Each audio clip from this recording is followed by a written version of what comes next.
Hi guys and welcome. Today I'm going to show you how to make a lemon drizzle cake. I'm going to make it in a loaf tin, so it's just, why am I doing that? I don't know, just for the crack.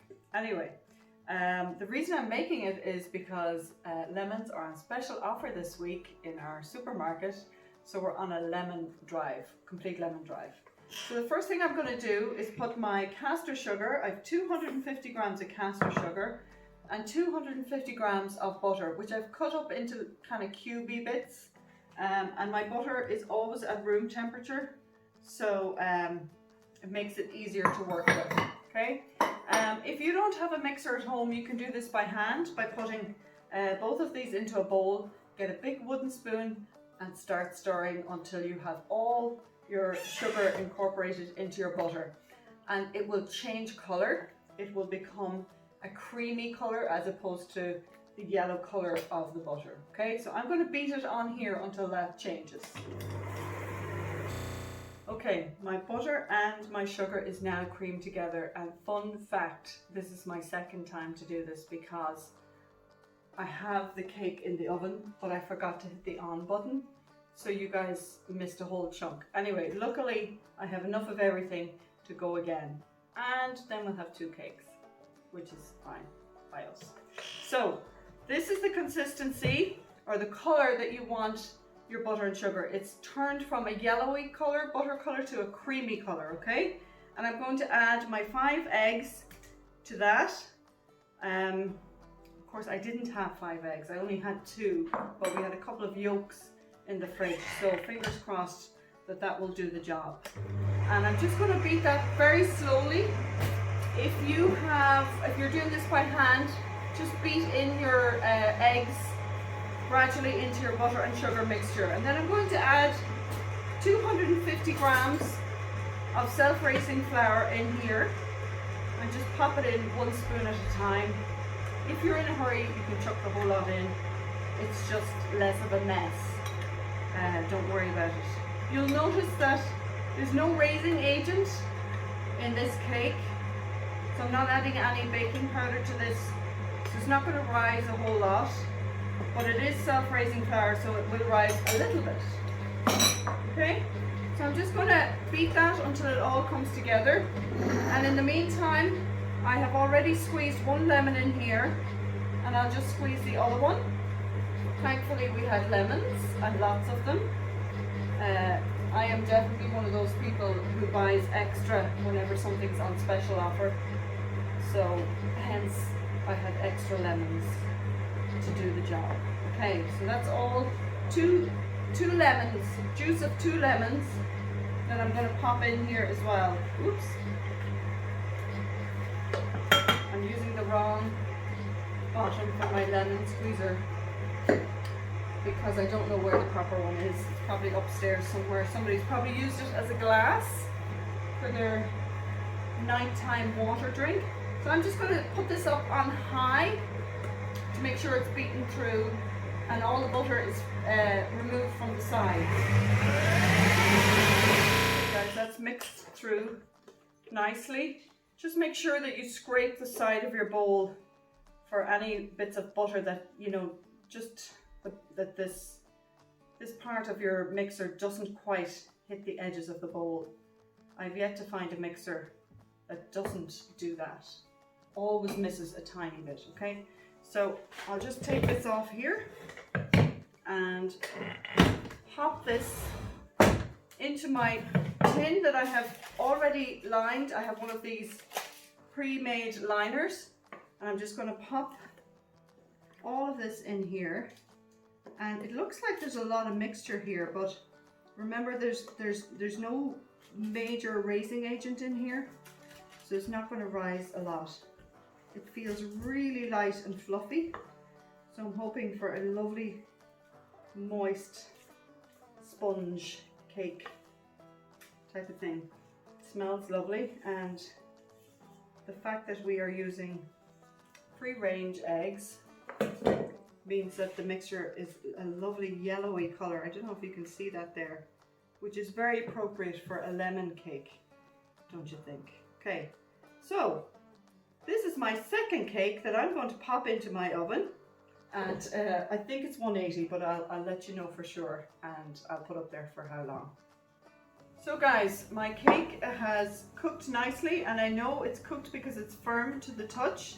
If you wanted to, you could stick a skewer in there and it should come out clean, okay? Now, in the meantime, I have 75 grams of lemon juice in here and 75 grams of caster sugar. And I'm just going to melt the sugar into the lemon juice, and I'm going to actually look for a skewer, so I'll be right back. Would you, Tony's going, oh, there's one here. Okay, we're all good. So here's a skewer here that I'm just going to dip in here into the middle, and it comes out clean. So I'm going to make skewer marks all over this cake because I'm going to pour the liquid lemon juice and sugar into this cake, and it's going to go down through the holes that I've made with the skewer. Does that make sense? All the way down, all around, and I can hear my lemon sugar is boiling away here. So we'll just give it a quick stir and get that sugar nicely dissolved. It doesn't take very long to do that. So I'll just let it keep going there and just keep putting skewer marks all the way around in here. The more you do, the more liquid will go down into it as opposed to falling down around the sides, okay? So have a good go at bashing the life out of the cake. Now, that should be done. Only takes a couple of minutes, or not even, maybe a minute. And the sugar is now nicely dissolved in there, okay? And you literally just pour it on while the cake is hot, okay? Don't wait for your cake to cool down to do this, because it won't get absorbed as easily. And there's a lot of lemon juice in here, so you're going to get a lovely moist cake. So keep spooning all the way around to get a nice even dispersion of the lemon sugar. Okay, all the way around like that. Now, I'm going to let that cool down, and the last step is going to be where I am going to take some icing sugar in a bowl, and again some more lemon, and I'm going to squeeze another little bit of lemon, just enough. All my knives are in the dishwasher. Just enough to make sure that the icing sugar is fluid enough to coat the top of the cake whenever it cools down. We won't do this yet, but I'll just prepare it and add a little bit of lemon juice at a time.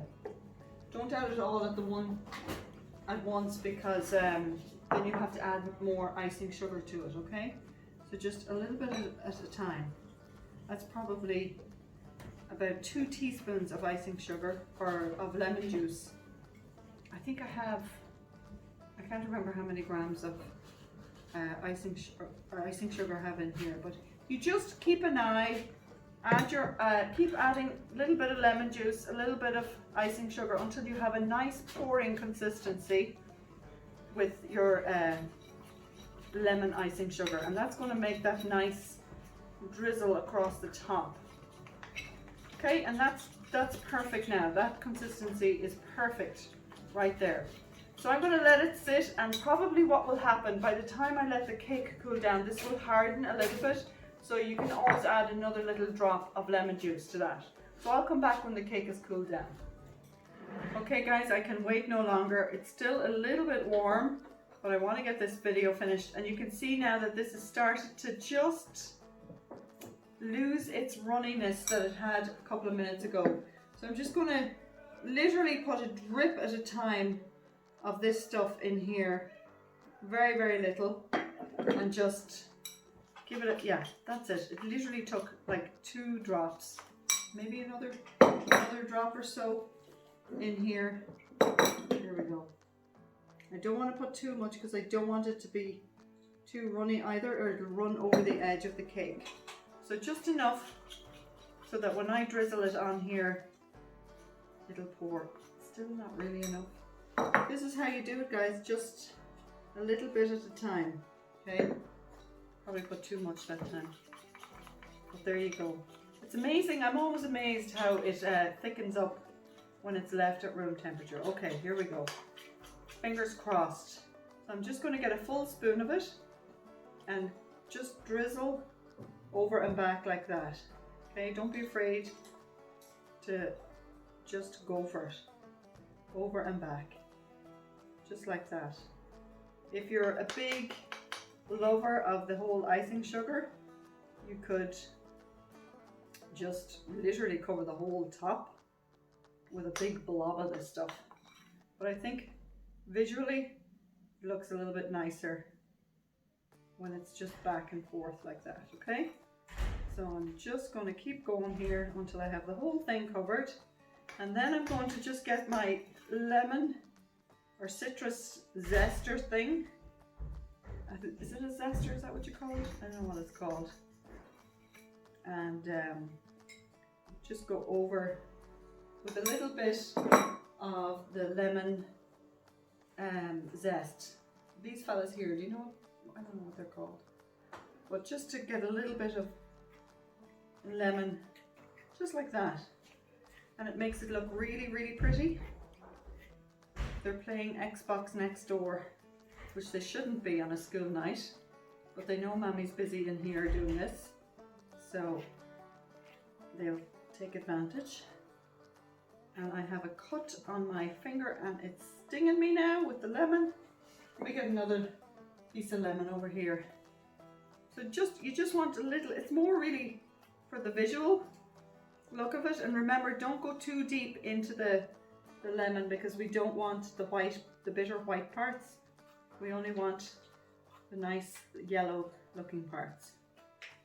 Okay, I think that about does it. It's a lot easier to do this with a lemon that's not cut in half. So if you had a spare lemon there, it would definitely work better. There we go. There we go, guys. You can clean up all the little bits around the edges. There'll be no need to in this house because somebody will come along and just lick the edges like that. That's our lemon drizzle cake. Looking forward to having a nice bite out of that when it cools down. Thanks for watching. God bless. Jamie Mac, would none of you like to get up and close the door, no? Sorry. Never think it. Didn't even think. Honestly, I like buffering. Gives a bit of depth. Now, should I wipe the sides? You know your thing's still on? You can turn it off. Would you wipe the sides or leave them like that? No, I'll leave them.